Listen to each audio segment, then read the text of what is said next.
goodness, I got a second chance. Got a new food plot.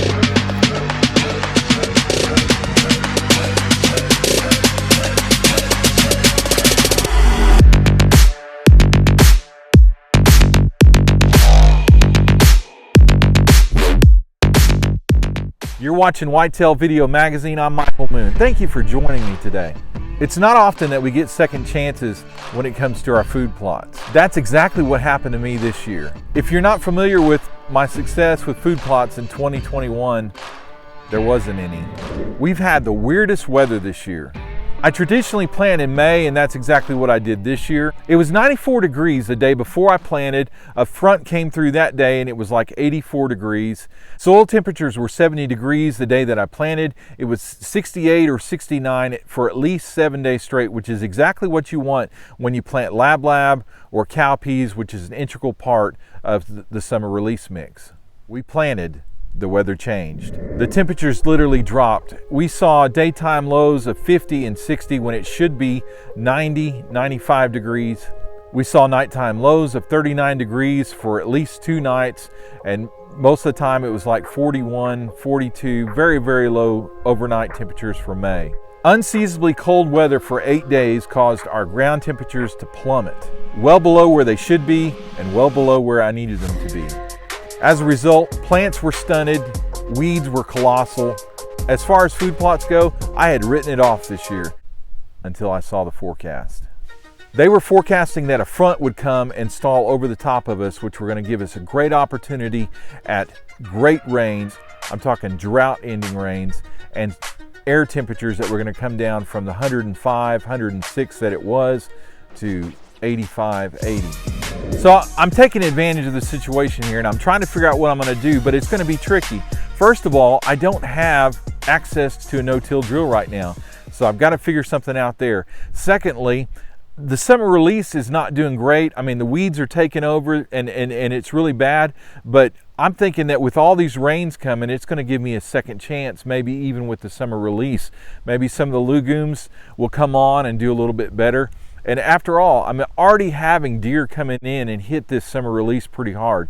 And the lab is there, it's just that it's only that tall and it should be, you know, a great big plant right now. So that's kind of where we're at. So I have a John Deere 16-foot grain drill on 10-inch spaces. I decided I'm going to go ahead and use this. Now I want to tell you, this is not a no-till drill. I repeat, not a no-till drill. But I'm going to use it in such a way. In fact, the day that I was getting ready to plant, we'd gotten a little bit of rain, just enough to kind of loosen the soil a little bit. So I thought, man, this is going to be perfect. So I decided I was going to raise it up, get the boots up out of the ground, but put the disc down in the ground even further so that I could create a pretty good furrow. And then I was going to drop it, and I was going to set the depth as low as I could.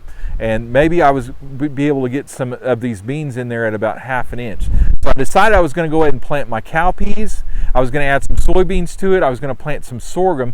And then after the fact, I was going to top dress, just come through, and I was going to top dress with some buckwheat and some other things. As you can see, we got a storm that's coming up, and I went ahead and planted my sorghum in. Now I'm going to go in and I sprayed all this Johnson grass that's been coming up, you know, inside my sorghum. Because of, you know, all the history of this plot not doing very well because of, you know, the weather and just not being planted at the right time. We planted it when we couldn't help it. But I'm going to go ahead and hand broadcast some buckwheat in here and some clover, which the clover, well, it's actually supposed to be pretty cool for the next couple of weeks, so it'll germinate and it'll do okay. But the main thing is I just want to get something in the ground with this sorghum. So I got sorghum. I planted cowpeas in here as well, some iron and clay cowpeas, just to kind of fill the gaps. And I kind of left the summer release alone because it's coming on. I've got a lot of weeds in it because of, you know, it just didn't grow that fast.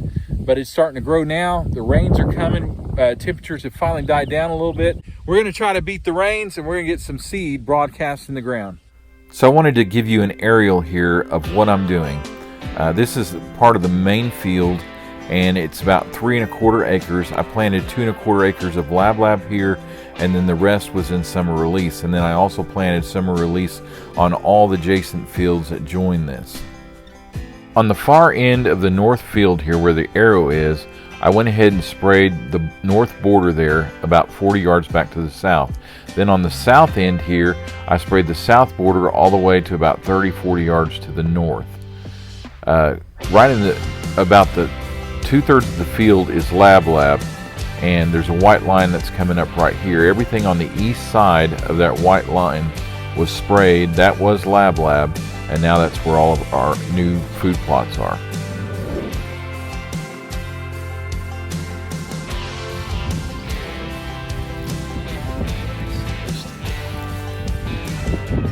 We caught everything perfectly here. The rain, the soil temperatures were already very hot. I mean, we'd had 8 days over 100 degrees. And I mean, this is amazing. Those high soil temperatures and the good moisture just cause us to germinate and shoot right out of the ground. I'm just kind of speechless here. Never in my wildest dreams did I ever think that I would have a food plot fail because of weather conditions, then turn around in July and replant soybeans and cowpeas and sorghum and buckwheat and have it come up.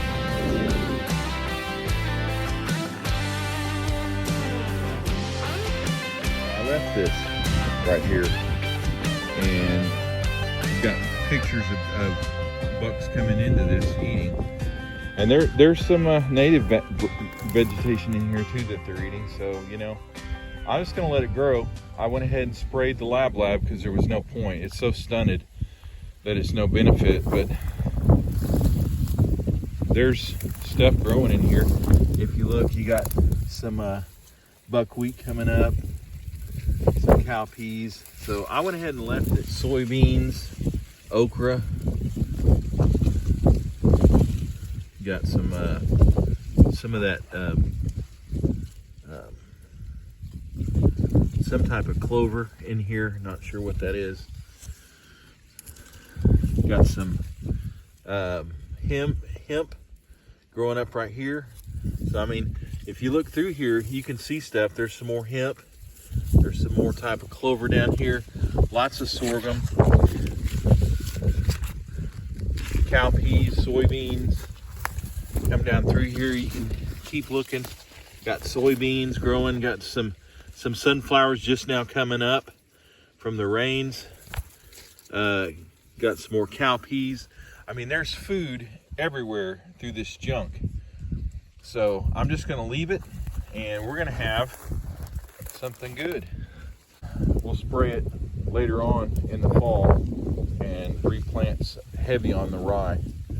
But you look through here, and there's beans everywhere through here, scattered through here, soybeans. But the summer release, it survived and it did okay, and now it's got lots of rain. It should really come up. We're covering the ground now, so the sorghum is definitely helping that. That was in the mix. But what I'm really excited about is the new stuff I just planted. Oh my goodness, I got a second chance. We got a new food plot.